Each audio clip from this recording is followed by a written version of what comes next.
تو آئیے سنتے ہیں آج کی ویڈیو میں ایک خوبصورت دوشیزہ پر بیتے جانے والی سچی اور پراسرار کہانی۔ صبا ایک خوبصورت اور حسن کی دولت سے مالا مال حسین و جمیل لڑکی تھی۔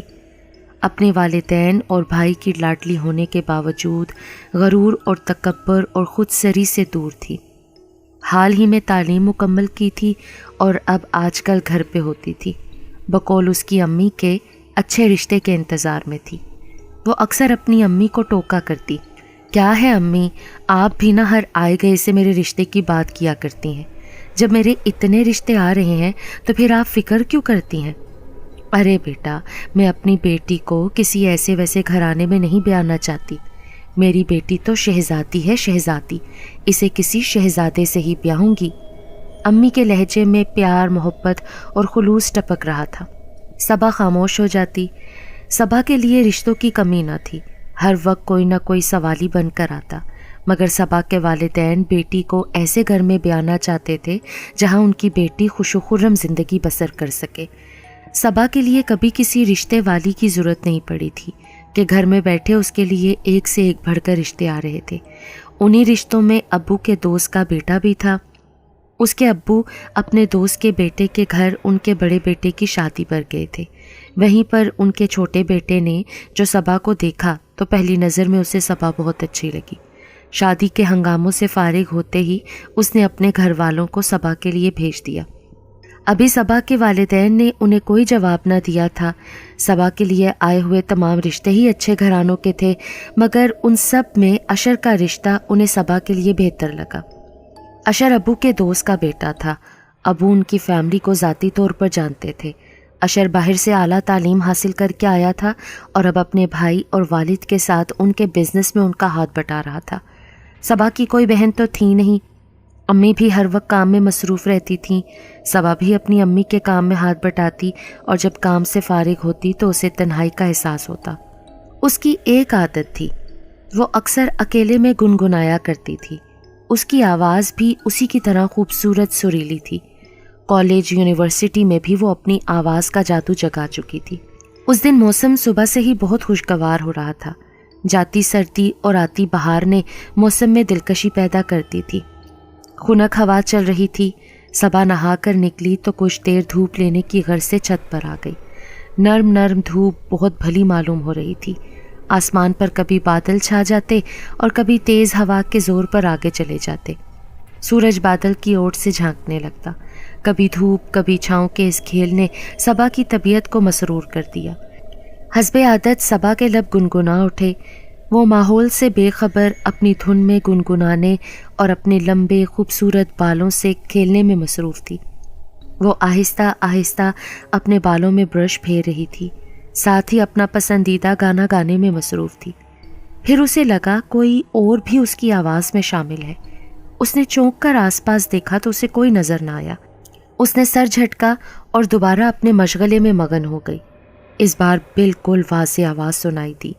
اس نے اپنے چاروں طرف نظریں دوڑائیں مگر اس کے سوا وہاں اور کوئی دکھائی نہ دیا۔ ان کے بائیں طرف کا گھر خالی پڑا تھا، جبکہ دائیں طرف کا گھر ان کے گھر سے نیچے تھا۔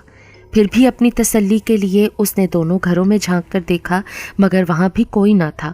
نیچے والے گھر سے کسی کا اوپر چڑھنا اور پھر اتنی جلدی اترنا ممکن نہ تھا، اور خالی گھر تو کب سے خالی پڑا تھا۔ کچھ دیر گومگو کی کیفیت میں مبتلا رہنے کے بعد اس نے دوبارہ گانا شروع کر دیا۔ اس بار بھی کوئی مردانہ آواز اس کے آس پاس ابھری تھی۔ اب تو کسی بھی شک و شبے کی گنجائش باقی نہ رہی تھی۔ خوف کے شدید احساس نے صبا کے پورے وجود کو اپنی لپیٹ میں لے لیا۔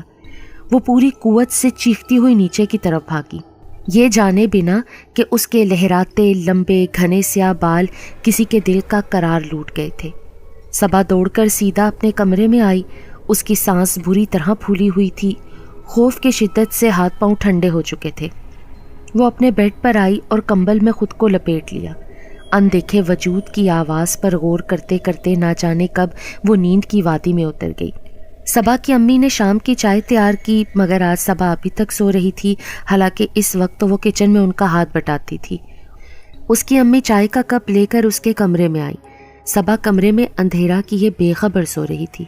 اس کی امی نے آواز دے کر جگایا۔